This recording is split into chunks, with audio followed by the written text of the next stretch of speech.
比斗战支持罢免立委，不过国民党立委齐卡心伊嘛是陷入罢免危机，佫想要说服选民出门投票反罢免，才会引起争议。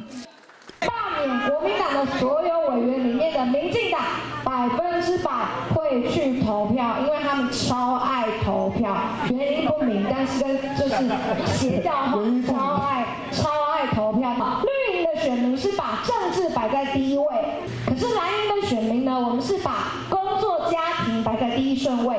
罢免齐卡心的民间团体坦度乌心，就质疑讲投票是民主社会人民上基本的权利。齐卡心却将投票行为辩论做邪教，是真无尊重民主制度行为。更加质问讲，敢是市立委要请国民党支持者后届拢卖出来投票啊？徐巧芯，所以你不是民众一票一票投出来的吗？你现在自认自己就是邪教立委吗？如果你认为爱投票的人是邪教，那么这只是坐实了自己就是害怕被罢免。我想的是那个绿营的侧翼啊，然后网军这些，反而都现在变成邪教化了，没有自己的想法，然后人家叫他投什么就跟着党走。齐卡心事后解释讲是针对绿营的好啊做评论，不过这系邪教化的讲法，就是邪教化，超爱投票。甲这罢免行动响彻天火。